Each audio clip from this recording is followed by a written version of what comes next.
마가복음 10장 23절 제가 읽어드리겠습니다. 예수께서 둘러보시고 제자들에게 이르시되 재물이 있는 자는 하나님의 나라에 들어가기가 심히 어렵도다 하시니 제자들이 그 말씀에 놀라는지라.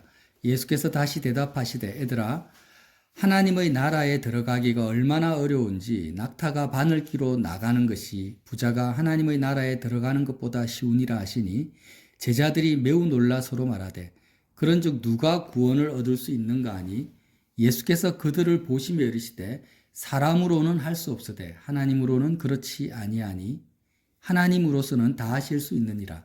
베드로가 여짜와 이르되 보소서 우리가 모든 것을 버리고 주를 따랐나이다. 예수께서 이르시되 진실로 너희에게 이르노니 나와 복음을 위하여 집이나 형제나 자매나 어머니나 아버지나 자식이나 전토를 벌인 자는 현세에 있어 집과 형제와 자매와 어머니와 자식과 전토를 100배나 받되 박해를 겸하여 받고 내세의 영생을 받지 못할 자가 없느니라. 그러나 먼저 된 자로서 나중되고 나중된 자로서 먼저 될 자가 많으니라. 아멘. 요즘에 이제 출애굽기 말씀을 나누잖아요. 그래서 상번제와 오늘은 소제와 번제에 대해서 이렇게 말씀을 들었습니다. 그래서 십자가 생활하라는 것은 매일의 상번제와 같은 맥락에서 진행이 됩니다. 왜 매일 하루 2번씩 어린 양을 구약시대부터 그렇게 제사장들이 하루도 빼놓지 않고 하나님 앞에 번제로 드렸는가? 그 이유는 무엇입니까? 오늘 31절 말씀에 이런 말씀을 하세요. 예수님께서 그러나 먼저 된 자로서 나중되고 나중된 자로서 먼저 될 자가 많다고 합니다. 사실 이 말씀은요, 세상의 논리와 경험과 이치상으로는 맞지가 않는 말씀이에요. 이 말씀이. 왜냐? 먼저 된 자가 나중될 수가 없어요. 세상의 이론과 경험으로서는 나중된 자가 먼저 된다는 것도 불가능합니다. 이게 무슨 말이냐면, 여러분, 만약에 1년을 공부한 초등학생이 있다고 보세요.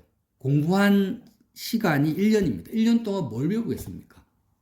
겨우 해봤자 뭐 한글 정도 떼겠습니까? 그런데 40년, 50년을 학문을 연구한 교수님이나 박사님이 있어요. 그분은 먼저 배웠죠. 얼마나요? 40년, 50년을 먼저 배우셨어요. 그 먼저 된 자입니다. 그러면 1년 공부한 초등학생이 아무리 날고 기어도 대학에서 강의하시는 교수님이나 박사님을 능가할 수가 있습니까? 나중된 자가 먼저 될 수가 있습니까? 그럴 경우는 거의 없어요. 거의 불가능한 말씀이 세상의 이치는. 예를 들면 지금 뭐 의과대학에서 의사 이제 6년을 하면 레지던트가 되잖아요. 그럼 레지던트 의사들이 40년, 50년을 노하우를 쌓은 전공의 의사를 능가할 수 없어요. 불가능하다라는 거예요. 뭐 내가 한 6년 공부했다 해가지고 4, 50년의 그 경력을 앞설 수 없는 거예요. 근데 예수님 뭐라고 하십니까? 영적인 세계에서는 먼저 된 자가 나중되고 나중된 자가 먼저 되는 것이 희귀한 것이 아니라 많다 이렇게 말씀을 하세요. 왜 이런 현상들이 발생할 수밖에 없느냐? 그것은 바로 옛사람과 새사람의 특성 때문에 그래요. 옛사람과 새사람. 우리는 기독교를 born again 거듭난다라고 하잖아요. 그래서 이 옛사람과 새사람에 대해서는 사도 바울께서 많이 언급을 해 놓으셨어요. 저와 여러분이 예수님을 믿으면, 영접하면 새사람이 태어납니다. 이 새사람이라는 것은 무엇입니까? 이전에는 눈에 보이는 세상이 전부고 이 세상에 있는 존재감과 세상의 좋음을 가지고 세상의 영의 지배를 받고 살았습니다. 모든 인생이 다 그렇게 살죠. 이걸 옛사람이라고 합니다. 그래서 우리가 다 옛사람이에요, 사실. 옛사람에서 출발을 합니다. 우리의 마음이 많이 설교를 들어서 아시잖아요. 우리 마음이 육체에 접해서 육체를 통로로 접하는 모든 세상에 있는 것들을 마음이 흡입하는 상태가 옛사람이란 말이에요. 그래서 눈에 보이지 않는 육체로 경험할 수 없는 영이신 하나님을 사람들은 만날 수도 없고 존재감을 느낄 수도 없고 좋아할 수도 없고 사랑할 수도 없습니다. 이게 바로 인간이 건널 수 없는 뭐라고 할까요? 오늘 예수님 말씀에 낙타가 바늘귀로 들어가는 것만큼 하늘나라에 천국에 들어가는 것이 불가능하다 이런 의미죠.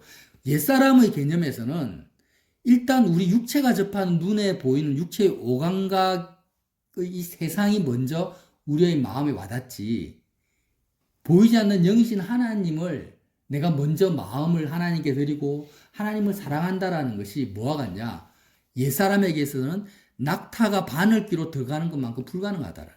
어떤 신학자는 이 의미를 또 뭐 역사적으로 연구를 해가지고 예루살렘 성전 그 벽에 바늘귀라는 어떤 아주 낮은 그 구멍이 있다고 해요. 뭐 있는지 없는지 모르겠어요. 그래서 낙타가 들어가려면 어떻게 들어가야 되냐? 거의 낙타가 이렇게 무릎을 굽혀가지고 낙타가 무릎 굽는다는 게 불가능한데 그렇게 후 빠져나갈 수 있는 그런 문이 있다.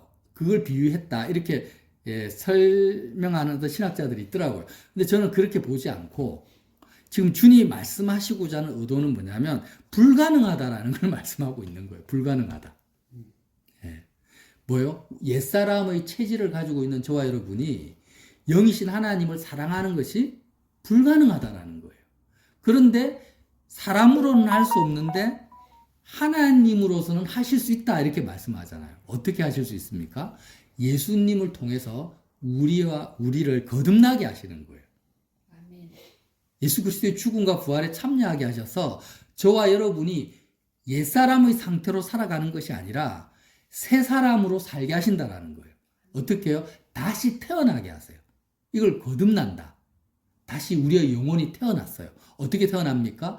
눈에 보이는 세상, 육체로 접하는 세상을 내가 경험하고 체험하는 것이 아니라 그리스도의 영을 통해서 보이지 않는 하나님을 내가 먼저 경험하고 체험하고 믿고 하나님께 마음을 드릴 수 있는 그 사람이 어떤 사람이에요? 거듭난 새 사람이라는 거예요. 새 사람. 그래서 예수 그리스도로 말미암아 다시 태어난 새 사람만이 세상을 이길 수 있고 옛사람을 십자가에 못 박을 수 있고 하나님을 사랑할 수가 있는 거죠. 자, 근데 이까지는 다 아시죠? 다 알고 경험하고 있습니다. 근데 제가 나누고 싶은 것은 뭐냐면 옛사람이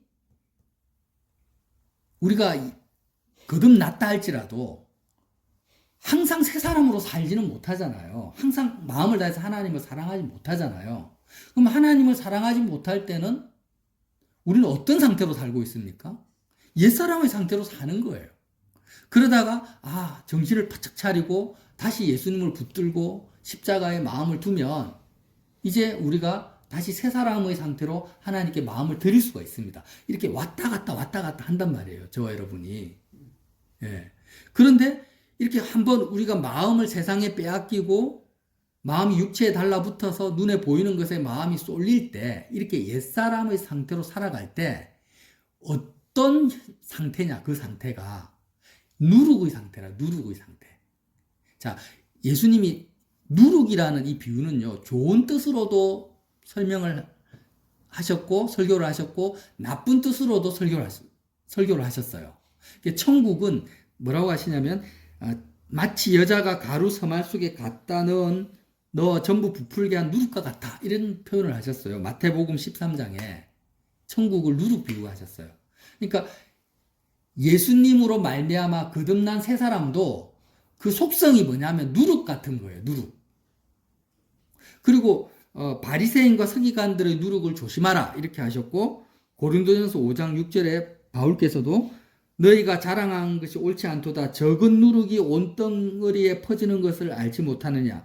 너희는 누룩이 없는 자인데 새 덩어리가 되기 위하여 묵은 누룩을 내버리라.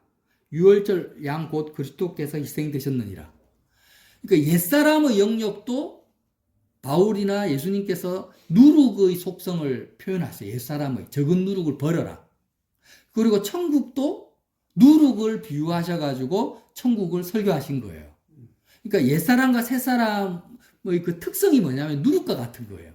이 누룩이라는 것은 작은 양만 이렇게 주입이 돼도 전체를 다 화학적 변화를 일으켜버립니다.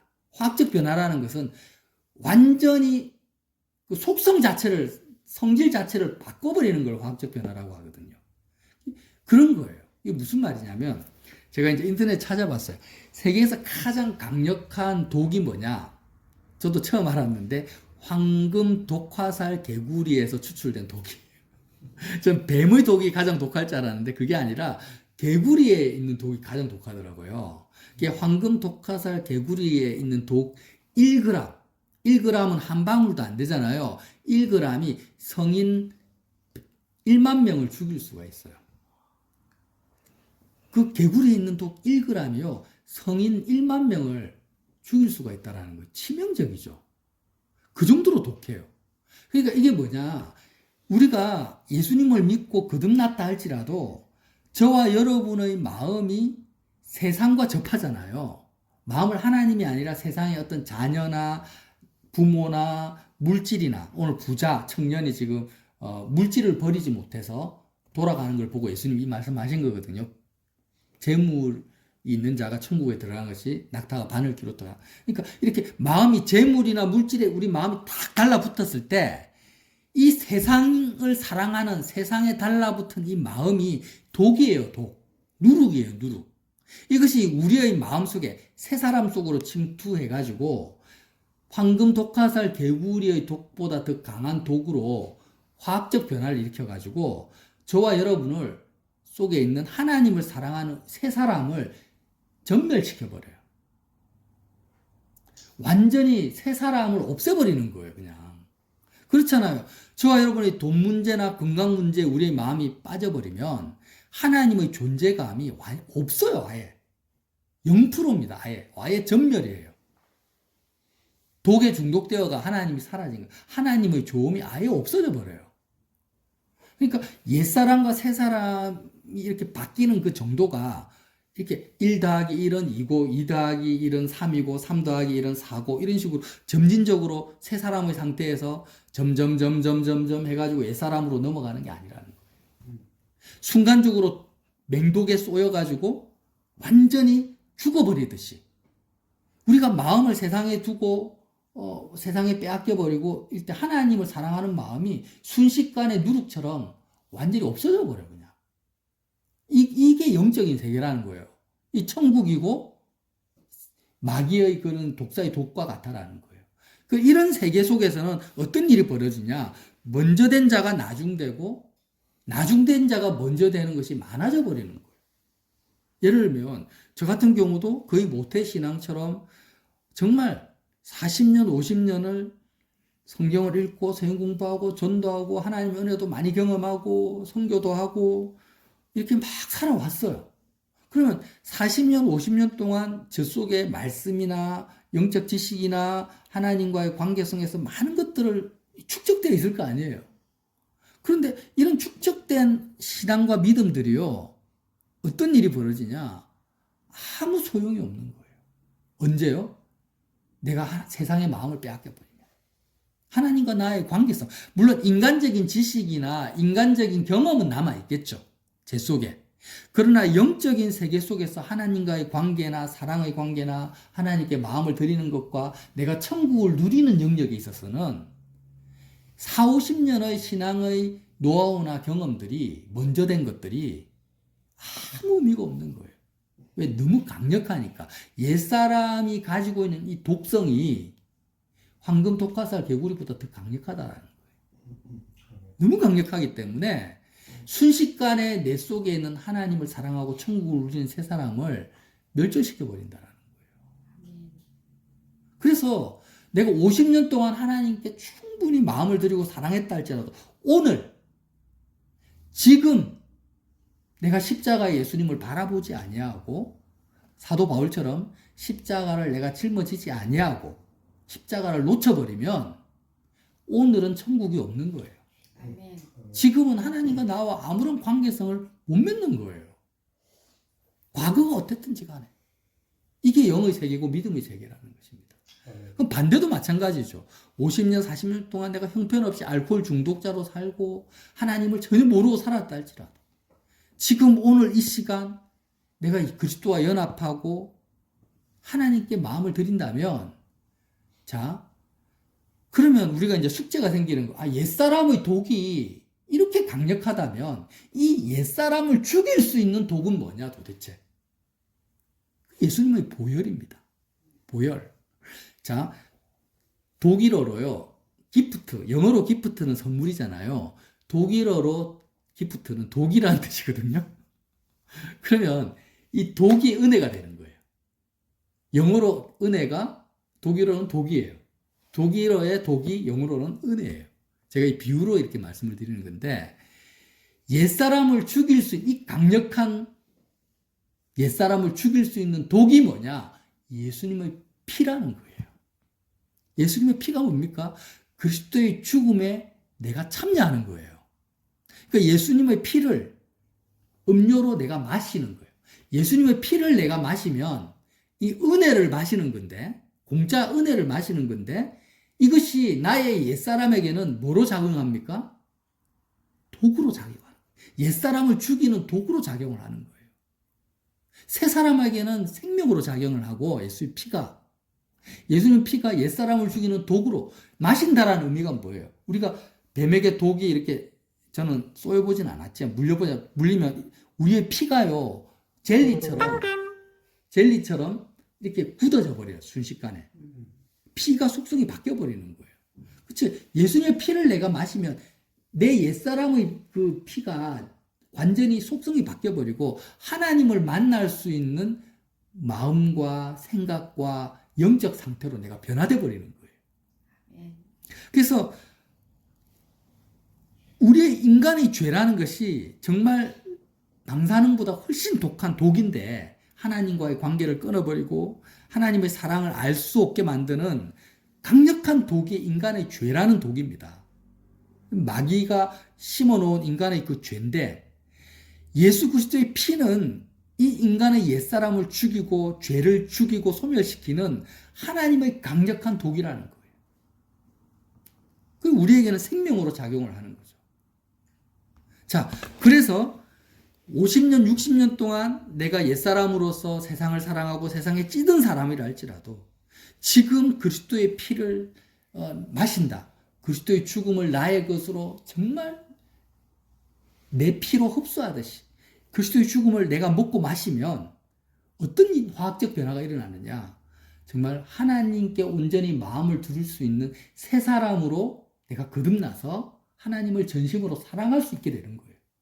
그래서 저처럼 50년, 60년을 하나님을 사랑했다고 한다 할지라도 오늘 내가 하나님이 아니라 세상의 물질의 부자 청년처럼 재물에 이 사람에게 눈에 보이는 것에 마음을 빼앗겨버리면 옛사람의 독에 중독되어 가지고 하나님께 조금도 마음을 드릴 수 없는 먼저 되었지만 나중된 자가 되고, 그리스도의 피를 우리가 먹고 마실 때 나중되었지만 하나님 보시기에 먼저 되는 이런 영적 현상이 지금 어떻게 해요? 예수님이 지금 말씀하시는 거예요. 그래서 하나님께서 뭘 주십니까? 구약시대부터 상번제를 주신 거예요. 상번제. 대제사장이 아침에 어린 양을 드리고 저녁에 어린 양을 드리고 계속 반복적으로 아침에도 번제를 드리고 저녁에도 번제를 드리면서 끊임없이 십자가를 붙잡고 놓치면 안 된다. 붙잡아야 된다. 십자가를 끊임없이 붙잡고 놓치는 순간 네가 아무리 과거에 하나님을 사랑하고 은혜를 받았다 할지라도 너는 그 강력한 세상의 독에 중독되어서 하나님의 존재감과 좋으심을 완전히 소멸시킬 수밖에 없는 죄인이니까 내가 너에게 상번제를 허락했다. 그리스도의 십자가는 시간과 공간과 모든 것을 초월한 오늘 지금 너에게 주어진 상번제다. 이렇게 십자가를 저와 여러분에게 선물로 주셨다라는 거예요. 그래서 말씀을 정리하겠습니다. 저와 여러분이 이제 거듭났습니다. 하나님의 자녀가 되었어요. 근데 우리는요, 너무 죄를 우습게 여겨요. 마음을 세상에 빼앗기는 것을 우습게 여기는 거예요. 아, 지금 내가 세상 염려를 좀 하면 어때? 회개하면 되지. 내가 지금 내가 마음을 눈에 보이는 것에 좀 주면 어때? 좀 있으면 또 하나님 은혜 속에 내가 여태까지 살아왔는데 앞으로 살아가겠지. 근데 그게 아니고 영적 세계는 그게 아니라는 거예요. 아멘. 우리 마음에서 일어나는 것은 그게 아닙니다. 그래서 조금 마음을 줬지만 그것은 누룩이고 독이기 때문에 온 세상을 다 뒤엎을 만큼 강력한 영적 세계 속으로 내가 들어가는 거예요. 하나님을 다 잃어버려요. 지옥으로 들어가는 거예요. 이 세계를 알고 있는 바울과 같은 사람들은요, 이제는 어떤 일이 벌어집니까? 한순간도 내가 십자가를 놓칠 수 없는 그런 상황 속으로 들어가 버리는 거예요. 아멘. 치열하게 싸워요, 치열하게. 정말 분초를 다투어 가면서 십자가를 붙드는데 집중을 하고 애를 쓰는 거예요. 그래서 제가 이제 아침에도 그런 생각이 있어요. 오늘 서울에서 6시 기차를 타고 김덕환 목사님이 지금 같이 아침 예배를 드리려고 오셨단 말이에요, 사모님하고. 왜 4시간이나 기차 타고 이렇게 오실 수 있느냐? 뭐 여기 대단한 것이 있느냐? 그게 아니거든요. 이분들의 마음이 하나님께 집중이 되어 있는 거예요. 왜? 여기가 뭐가 좋아서가 아니라 마음을 하나님께 온전히 드리고자 하는 중심이 있으면 이런 일도 하실 수 있는 거예요. 이해가 되십니까? 제가 행위를 말하는 게 아닙니다. 우리가 마음을 하나님께 집중하게 되면 정말 적은 누룩이 온 땅에 다 퍼지듯이 하나님께서 우리를 통해서 정말 많은 독수리 날개친 것 같은 새로운 일을 하실 수가 있고 반대도 마찬가지라는 거죠. 어떤 성경 지식을 우리가 쌓기 위해서 예배를 드리고 말씀을 듣는 게 아닙니다. 성경 지식을 쌓는 것은 아무 의미가 없어요. 십자가 복음을 한번 들었다 해가지고 이 복음이 내 것이 됩니까? 안 되잖아요. 우리 김 목사님이 젊을 때 권투를 하셨다더라고요. 권투하셨는데 저도 그거 잘 몰라요. 근데 스트레이트가 있고 어퍼컷이 있고 뭐 훅이 있고 막 권투의 방법들이 많이 있더라고요. 그럼 이론적으로 스트레이트를 어떻게 한다, 어퍼컷을 어떻게 한다, 이거 설명 듣는 거는 쉽죠. 근데 그것을 내가 실제로 상대방을 만났을 때, 라이벌을 만났을 때 내가 실제로 스트레이트를 정확하게 꽂고 어퍼컷을 꽂으려면 내가 몇 번을 반복을 해야 되겠어요? 그 샌드백을 몇 번을 쳐야 되겠어요? 10번 쳐야 되겠습니까? 100번 쳐야 되겠습니까? 아니죠. 10,000번, 10만 번을 쳐야지 내 것이 될까 말까 한단 말이에요. 그럼 저와 여러분이 지금 십자가의 복음을 내가 듣고 옛사람과 새사람 왔다 갔다 하는 이런 영적 상황을 내가 파악했을 때 정말 십자가를 붙들고 새사람의 영역 속에서 내가 이 땅을 살아가면서도 마음을 세상에 빼앗기지 아니하고 하나님을 사랑하려면 그것이 내 체질이 되고 내 것이 되려면 우리는 매일의 상번제를 몇 번을 드려야 되겠냐고요. 정말 수십 번, 수만 번을 해도 부족하다라는 거예요. 실제로 십자가 생활화를 하려고 십자가를 지려고 살아가는 사람들이 말씀을 나누고 묵상하는 것과 단지 지식으로 복음을 아는 사람들이 말씀을 묵상하는 것은 아예 개념이 틀리고 차원이 다르고 반복하는 횟수가 다른 거예요. 태 목사님도 그렇고 저도 그렇고 말씀을 나누면 십자가 말씀밖에 나눌 수가 없는 이유가 뭘까요? 새 사람으로 살기 위해서는 이 길밖에 없으니까. 오늘도 반복해야 되고 내일도 반복해야 되고 잠시라도 놓치면은 하나님을 다 잃어버리니까. 그렇게 할 수밖에 없는 거예요. 이게 동의하시죠? 예, 저와 여러분이 정말 먼저 된 자가 나중되고 나중된 자가 먼저 된다는 이 예수님의 말씀. 나중된 자가 먼저 될지언정 먼저 된 저와 여러분이 나중되는 일이 없기를 바랍니다. 십자가를 놓치는 일이 없기를 바랍니다. 저가 제 자신에게 말을 합니다. 내가 먼저 믿었지만 얼마든지 나중될 수가 있다. 그렇지만 정말 내가 나중된다 할지라도 먼저 될 수 있도록 십자가를 전심으로 붙들어야 되겠다. 붙들어라! 이렇게 제가 제 자신에게 말씀을 합니다. 그래서 저와 여러분이 끝까지 매일의 상번제를 드려서 모두가 다 먼저 된 자로서 하나님께 먼저 마음을 들이시기를 예수님 이름으로 빌어드립니다.